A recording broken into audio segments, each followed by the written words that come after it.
নমস্কার বন্ধুরা, তোমাদের সামনে এবার আমি আবারও একটি ফর্ম তোমাদের সামনে ফিল আপ করবো। তো তোমরা একদম সম্পূর্ণ ফর্ম ফিল আপটি ভালো মতো করে লক্ষ্য করবে এবং তারপরেই কিন্তু তোমরা খুব সহজেই তোমাদের যে বাড়ির পাশে আসে ক্যাম্প এবং তোমাদের অনেকের কাছে কিন্তু এই মতো ফর্ম আসে। এই লক্ষ্মী ভাণ্ডার প্রকল্পের জন্য যে ফর্মটি রয়েছে সেটি ধাপে ধাপে আমি তোমাদের সামনে ফিল আপ করছি। সো তোমরা সম্পূর্ণ ভিডিওটি একদম নো স্কিপ করে দেখবে। তাহলে চলো ফিল আপ করা শুরু করি। তো প্রথমে রয়েছে অ্যাপ্লিকেশন আইডি। তো এখানে তোমাদের যেহেতু অ্যাপ্লিকেশন আইডি জানা নেই, তাহলে এখানে তোমাদের কিছুই করতে হবে না। আর যেহেতু এখানে বলেই দেওয়া রয়েছে যে এটা অফিসিয়াল ইউজের জন্য, তো ওনারাই কিন্তু এখানে অ্যাপ্লিকেশন আইডি বসাবে। তারপর আর একটু নিচের দিকে আসো, দেখতে পাবে দুয়ারে সরকার রেজিস্ট্রেশন নম্বর। এখানে যে প্রত্যেকটা বক্স দেখতে পাচ্ছ, এই এই প্রত্যেকটা বক্সে কিন্তু তোমাদের লিখতে হবে, ঠিক। কিন্তু এখানে দেখো দুয়ারে সরকার রেজিস্ট্রেশন নম্বর কিন্তু তোমাদের জানা থাকবে না, সো তোমরা এটাও স্কিপ করে যাবে। এবার আরেকটু নিচের দিকে আসো এবং এখানে দেখো স্বাস্থ্য সাথী কার্ড নম্বর। ওকে, তো তোমরা কি করবে, এখানে তোমাদের যে স্বাস্থ্য সাথী কার্ড রয়েছে তার নাম্বারগুলো কিন্তু তোমরা এখানে লিখবে। একদম প্রত্যেকটি বক্সে একটা একটা করে কিন্তু লিখবে, ঠিক আছে। এমন কোনো কথা নেই যে একটাই বক্সে তোমরা দুইটি নাম্বার লিখবে। তো তোমরা একটা বক্সে একটাই নম্বর লিখবে এবং ভালো মতো করে কিন্তু সেগুলো ফিল আপ করবে যাতে ভুল না হয়। তারপর আসছে আধার নম্বর। যে অ্যাপ্লিকেশন করবে তাদের আধার নম্বর কিন্তু ম্যান্ডেটরি রয়েছে। তো তোমরা এইখানে তোমাদের আধার কার্ড নম্বরটা লিখবে। তারপরে এবার একটু নিচের দিকে চলে আসো এবং দেখতে পাচ্ছ যে অ্যাপ্লিক্যান্টস নাম, অর্থাৎ আবেদনকারীর নাম। তো আবেদনকারীর নাম এখানে তোমরা দেখতে পাবে যে প্রথম নাম, মধ্যনাম এবং পদবী। তো এই তিনটা ভাগে কিন্তু বিভক্ত রয়েছে। তো তোমরা কি করবে, তোমরা যে তোমাদের নাম যদি থাকে রানী দাস, রাইট, যদি তোমাদের নাম থাকে রানী দাস, তাহলে তোমরা এখানে তোমাদের প্রথম নামের জায়গায় লিখবে রানী এবং পদবী, পদবীতে লিখবে তোমাদের দাস, ঠিক আছে, বুঝতে পারছো তো। তারপর দেখো মোবাইল নাম্বার। আচ্ছা, আমি তোমাদের আরেকটা বলে দিচ্ছি যে যাদের মিডল নাম আছে, যেমন আমার এই মুহূর্তে মেয়েদের নামটা মনে পড়ছে না, তো আমি সাপোজ একটা নাম লিখছি, ছেলের নাম লিখছি, যেমন হচ্ছে রাধি কুমার শর্মা, রাইট। তাহলে এখানে রাধে, রাধে যে আছে এই রাধেটা কি ফার্স্ট নাম এবং কুমার যে রয়েছে এটা হলো মিডল নাম এবং লাস্ট নেম যেটা রয়েছে সেটা হচ্ছে শর্মা, ঠিক। তাহলে কি হলো, রাধে কুমার শর্মা, বুঝতে পারলে। এবার নিচের দিকে দেখো মোবাইল নম্বর দেখতে পাচ্ছ, এখানে তোমরা কিন্তু ভালো মতো করে তোমাদের মোবাইল নম্বরটা লিখবে। তারপর দেখো ইমেল আইডি। যদি তোমাদের ইমেল আইডি থাকে, অবশ্যই সবার কাছেই কিন্তু মোবাইল হবে, তো তোমাদের ইমেল আইডি যদি তোমাদের মন করে তাহলে দিতে পারবে। তোমাদের কিন্তু ইমেল আইডির মাধ্যমে তোমাদের আপডেট করে দেওয়া যেতে পারে, ঠিক আছে। এবার আরেকটু নিচের দিকে লক্ষ্য করো যে ডেট অফ বার্থ, তোমাদের জন্ম তারিখ দেবে, একে একে করে কিন্তু দেবে।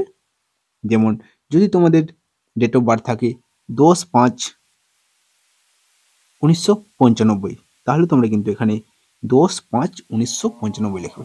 কেমন লিখবে দেখো, 1 0, তারপর একটা কলন দিতে পারো বা হাইফেন দিতে পারো, যেটা ইচ্ছা তোমাদের। তাহলে 10 দিলে তারপর 0/5, তারপর আবার একটা ড্যাশ বা অবলিক, ঠিক আছে। তারপরে এখানে তোমরা লিখবে 1995, বুঝতে পারলে। এবার দেখো এজ এস অন 1/1/2023, অর্থাৎ 2023 অনুযায়ী যে আবেদন করছে তার বয়স কত হয়েছে।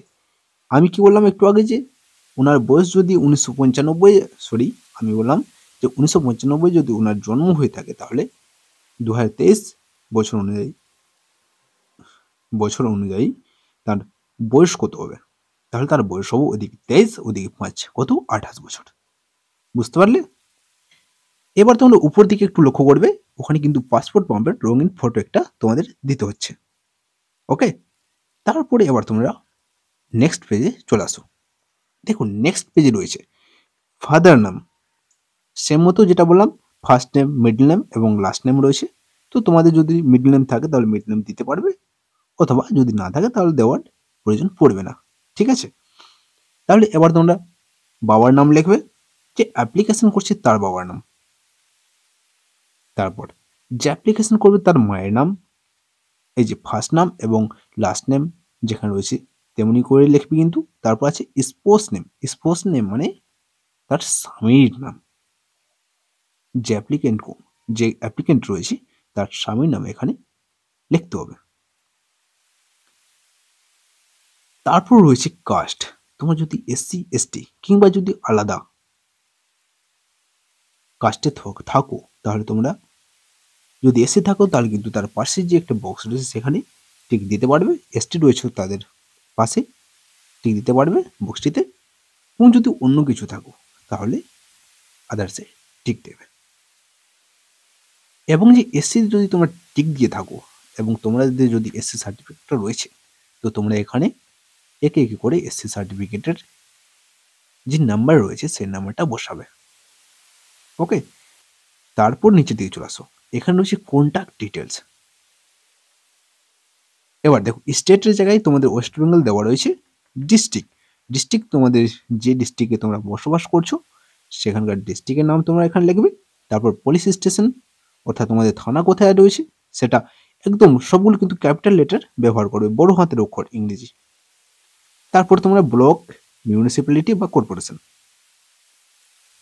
তোমরা তোমরা যদি ব্লক থেকে বিলং করো, দেখো যেমন শহরি এলাকায় কিন্তু মিউনিসিপ্যালিটি চলে।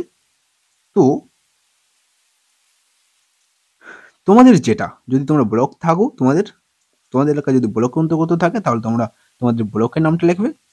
যদি মিউনিসিপ্যালিটি থাকে বা কর্পোরেশন থাকে তোমরা কিন্তু সেখানে লিখতে পারবে বা লিখে দেবে। ওকে, তারপর গ্রাম পঞ্চায়েত বা ওয়ার্ড নম্বর, তোমরা যদি গ্রাম পঞ্চায়েতে বা তোমাদের গ্রাম পঞ্চায়েত নাম এখানে লিখবে।